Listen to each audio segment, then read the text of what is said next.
청취자분, 안녕하세요. 오늘은 아이들의 세상이 정말 놀랍도록 확장되는 시기, 바로 전기 아동기와 후기 아동기에 대해 좀 깊이 이야기 나눠보려고 해요.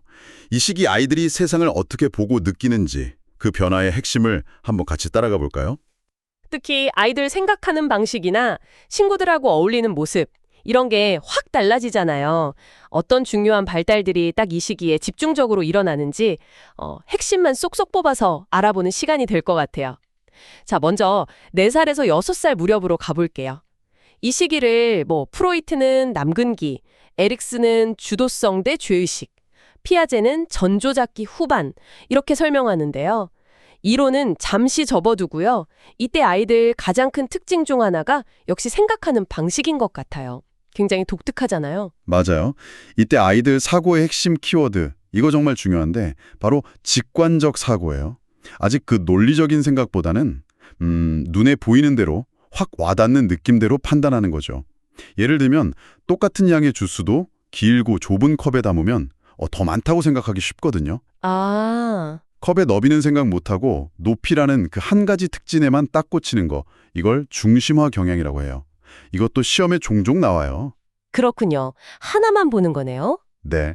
그리고 한 번 쏟아진 물은 다시 주워 담을 수 없다고 생각하는 것처럼 과정을 거꾸로 되짚어 생각하는 가역적 사고, 이것도 아직 어려워요. 그래서 어른들 눈에는 약간 비논리적으로 보일 때가 많죠. 아, 그래서 겉모습에 잘 속고 막대 쓰는 것처럼 보일 때도 있는 거군요. 근데 인지적인 면 말고도 사회성 발달도 진짜 중요한 시기잖아요. 친구들이랑 놀면서 세상을 배우는 느낌, 그런 거요. 네, 바로 그거예요. 놀이는 이 시기 아이들 사회성 발달에 정말 중요해요. 이건 핵심 포인트라고 할 수 있죠. 친구랑 같이 놀면서 협동하는 법, 내 차례 기다리는 법, 갈등 해결하는 법, 이런 걸 배우거든요. 또 남자애는 이래야 해, 여자애는 저래야 해 같은 그런 성역혈 있잖아요. 그것도 이때 막 배우고 내면화하기 시작하고요. 감정 조절도 이제 엄마 아빠가 도와주던 것에서 약간 스스로 해보려는 시도를 보이기 시작해요. 한 5살쯤 되면 감정도 꽤 다양해지고요. 이야, 정말 하루가 다르게 크는 시기네요. 그럼 이제 초등학교 들어가는 6살부터 12살까지 후기 아동기로 넘어가 볼까요? 학교용기라고도 하죠.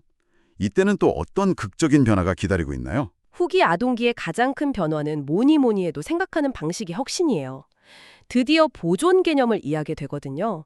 이게 정말 중요한 발달인데요. 시험에도 아주 자주 나오죠. 보존 개념이요? 그게 뭐죠? 네, 뭐냐면 컵 모양이 달라져도 주스 양은 같다는 걸 알게 되는 거예요. 겉모습이 변해도 그 속성 자체는 변하지 않는다는 걸 깨닫는 거죠. 이건 정말 큰 도약이에요. 이전 시기랑 확 달라지는 지점이죠. 와, 이 능력이 생기면서 이전 시기의 그 자기중심적이고 직관적인 사고에서 벗어나서 훨씬 논리적으로 생각할 수 있게 돼요. 예를 들면 물건들을 특징에 따라 이렇게 분류하는 유목화, 아니면 키 순서대로 줄 세우는 서열화 같은 거요.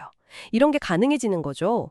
여러 측면을 동시에 고려하는 그런 복합적인 사고가 시작되는 거예요. 와, 진짜 생각의 틀 자체가 바뀌는 거네요. 너무 신기한데요? 그럼 사회성이나 정서적인 면에서는 어떤 변화가 좀 두드러지나요? 학교에 가면서 친구 관계도 훨씬 중요해질 텐데요. 맞아요. 나는 누구인가 하는 그 자아 개념이 뚜렷해지면서 자신을 좀 독립적인 존재로 인식하기 시작해요. 그리고 갖고 싶은 게 있어도 참고 목표를 위해 노력하는 자기 통제 능력도 발달하고 또 나도 할 수 있어 하는 자기 효능감, 이것도 커지죠. 이게 또 학업 성취나 어려움 극복에 정말 중요한 밑거름이 되거든요. 자기 효능감 중요하죠. 친구 관계는 어떤가요? 그 나이 때는 친구가 거의 세상의 전부처럼 느껴질 때도 있잖아요. 그렇죠. 또래 집단의 영향력이 정말 엄청 커져요. 친구들 사이에 규칙이나 유행 이런 거에 민감해지고 특히 같은 성별 친구들이란 친밀한 관계를 맺는 게 아주 중요해지죠. 아, 네네. 그리고 같이 팀을 이뤄서 뭔가를 하면서 협동하고 역할을 나누는 이른바 분업의 원리 같은 것도 배우면서 사회가 어떻게 돌아가는지 좀 어렴풋이